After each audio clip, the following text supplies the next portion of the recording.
네, 4.29 재보궐선거 한 달도 이제 남지 않았습니다. 해당 지역구들 후보자들 경쟁으로 이제 후끈 달아오르고 있는데 이 조금이라도 더 표심을 잡기 위해 후보자들은 지역구와의 연결고리, 인연 찾기에 한창이라고 합니다. 출생지는 기본이고 이 연회담에 조상님까지 총동원한 사례도 있었는데 먼저 서울 관악을 후보자들 어떤 인연 내세우고 있는지 한번 그래픽 통해서 살펴보도록 하겠습니다. 자, 새누리당 오신환 의원 그리고 새정치민주연합 정태호 의원 후보 두 후보 모두 관악을이 제 어머니가 확실합니다. 이런 관악판 우정의 무대를 꼽았다고 하는데 이제 뭐 관악의 아들 뭐 이런 얘기는 뭐 자주 하죠. 도봉의 아들 뭐 이런 얘기요. 예, 뭐 다 그럽니다. 뭐 어디에 사위, 어디에 딸, 뭐 이제 요번 그 재보궐 선거만 그런 게 아니고요. 작년 그 7.28 재보궐 선거인가요? 지난해 730이요. 730 그때 그 나경원 후보가 동작을 해서 나갔는데 그래갖고 나경원 후보 그 참모들이 동작과 나경원은 어떤 연관성이 뭔가를 엄청 찾다 보니까 동작구에 있는 산부인과에서 태어났다. 그래서 동작의 딸이 된 거예요. 뭐 틀린 얘기는 아니에요. 틀린 얘기 아니니까 이거는 어떻게 뭐라 그럴까 그 유권자 사람 심리라는 게 자신과의 어떤 동질성, 비슷한 점, 공통점이 있는 사람에게 호감을 표시한다는 게 대한민국뿐만 아니라 전 모든 인간의 공통점이라는 거죠, 심리적인. 그러니까 그런 거를 찾기 위해서 뭐 아들이다, 사이다, 뭐다 이렇게 하고 그러니까 저 관악의 경우에는 오신환 후보는 초중고를 관악에서 나왔고, 그렇죠. 정태호 후보는 대학을 나왔고, 그러니까 뭐 그 서로가 자기가 이제 관악의 뭐 아들이다, 적자다 이런 경쟁을 할 수밖에 없는 거죠. 그런데 그 새정치민주화 정태호 후보는 그렇게 얘기를 했다는데요. 그 오신환 후보는 관악을이 아니고 관악갑의 아들이다. 왜냐면 오신환 후보가 그러니까 관악구에 이제 갑을 보통 한 구에 서울에 갑을이 있는데 뭐 그런 식으로 따지자면 그거 뭐 그러니까 서로 지금 서로 결국 저런 얘기를 하는 근저에는요, 이 지역에 대한 이해도가 내가 훨씬 높다라는 것을 밝히고자 하면서 관악의 아들이 누구냐 진짜 원조를 찾는 것처럼 말씀하시는데요. 좀 가열된 측면도 없지 않아 있습니다. 뭐 초중고를 나왔으면 관악에 대해서는 이해도는 충분하신 걸로 보이시고요. 지금 정태호 후보는 한 30년간 관악에 거주했다고 하니까 우열을 가릴 수 없을 정도로 관악에 대한 이해도는 두 분 다 굉장히 높다라는 것이 관악 주민들의 생각이고 국민의 생각이니까 이거 가지고 우열을 가리실 필요는 없으신 것 근데 같습니다. 여기다가 이제 또 한 명이 나타났죠. 정동영 전 의원, 국민모임의 정동영 전 의원도 사실은 나는 관악의 아들은 아니지만 관악에서 러브 스토리를 찍었다 뭐 이래서 이 집사람을 관악에서 만나 연애를 했고 연애 추억이 서려 있다 이러는데 뭐 그쪽 학교를 나오지 않았습니까? 예. 뭐 사실 관악에서 연회담 하나 없는 사람이 그때 당시 있었을까? 뭐 그 서울대 앞이 정말 많은 막걸리 집과 또 청춘을 불태우는 토론장 아니었습니까? 그런데 중요한 거는 이렇게 그 선거가 정말 정서에 의존하고 그리고 정말 중요한 그 대안과 정책들을 거론하는 자리가 아니라 나의 인정, 나와의 연고에 이렇게 호소하는 그런 선거가 되면 사실은 발전할 수 없거든요. 실제로 지역을 책임질 수 있는 일꾼들을 뽑기도 어려워집니다.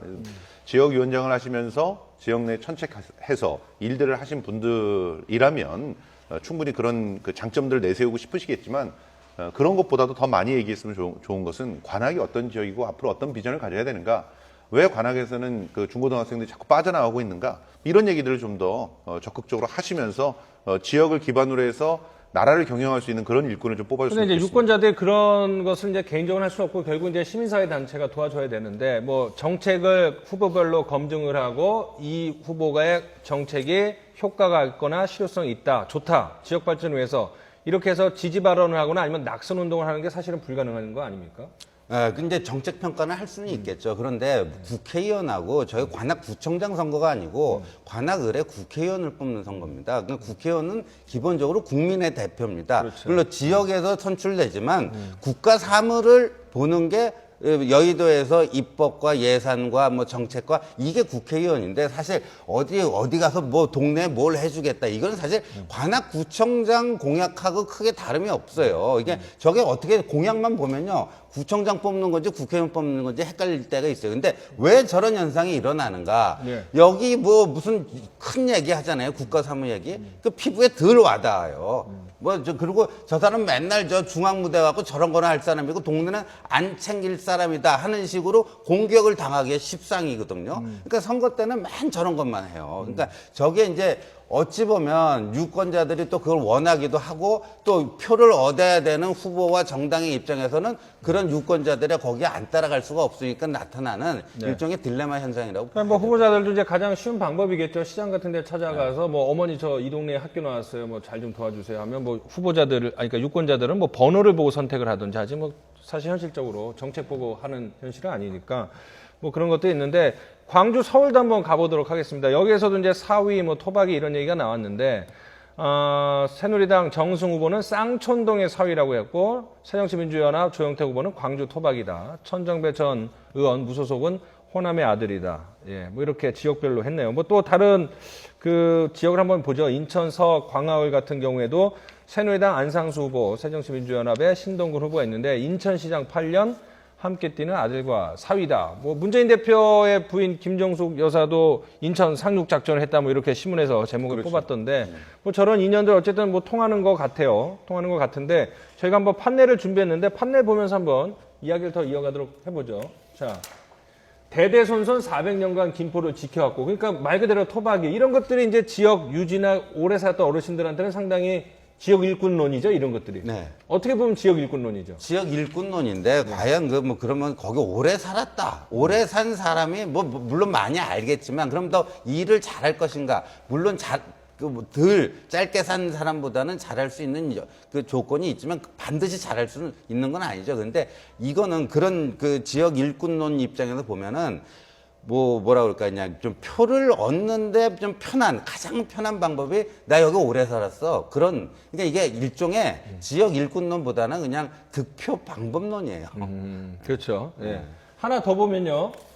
자, 우리 외할아버지가 이곳 장명소에서 제 이름을 지었다라고 실제로 이런 얘기를 했다고 합니다. 예. 손 변호사 어떻게 생각하세요? 예. 뭐 사실 저게 그 보는 각도에 따라서는 굉장히 그 신선하게 다가오고 기억에 남기 때문에 효과적인 선거 운동일 수도 있겠죠. 하지만 중요한 것은 지금 누차 이야기 나왔습니다만 저 장명소에서 이름을 지은 것과 과연 그 동네를 위해서 일을 하고 또한 그 지역 주민들, 꼭 넓게 보면 국민이거든요.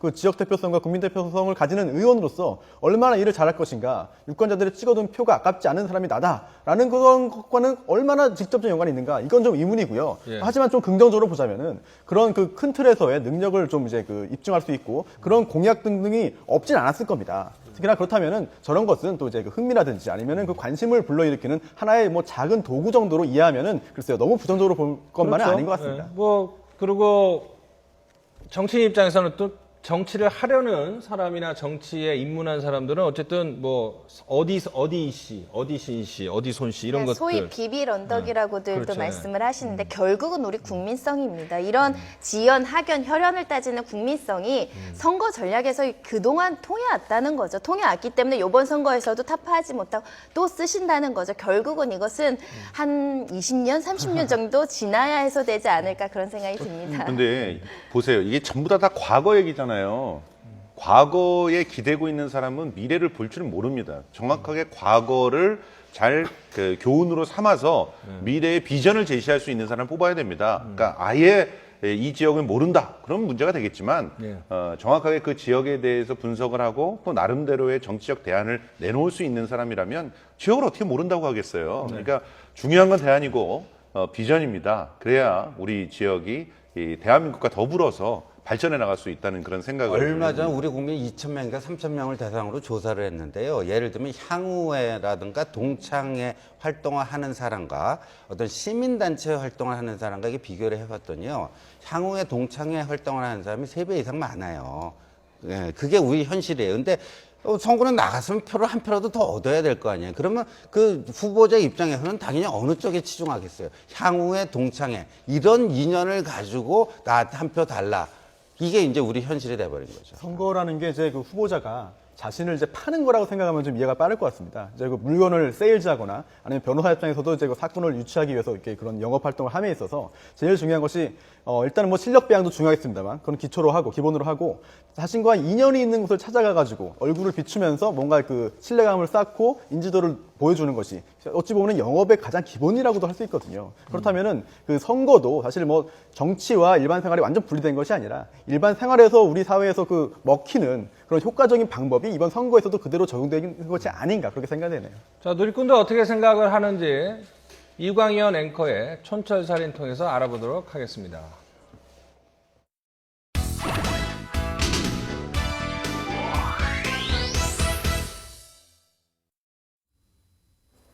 네, 내가 이곳의 아들이다. 또 내가 이 지역의 사위다.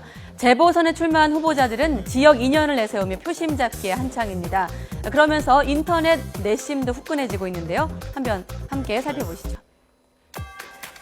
네, 당신이 우리 지역의 사위, 내 눈에 흙이 들어가기 전엔 안 된다. 또 만약 지역구가 입이 있다면 난 너 같은 아들 둔 적이 없다고 할 듯이라며 지역 인연을 동원하는 모습에 부정적인 의견 내놓은 네티즌들이 일단 눈에 띄었습니다. 자, 그런가 하면 아는 만큼 보인다고 지역을 잘 알수록 지역에 대해 많이 알수록 더 힘써주지 않겠나라며 긍정적인 이야기를 하는 분들도 계셨고요. 또 아들이라며 딸이라며 친근하게 굴다가 당선하고 나서 가족이 아닌 갑으로 돌변하지 마시길이라며 따끔한 일침을 놓은 네티즌도 있었습니다. 지금까지 촌철살인 알아봤습니다.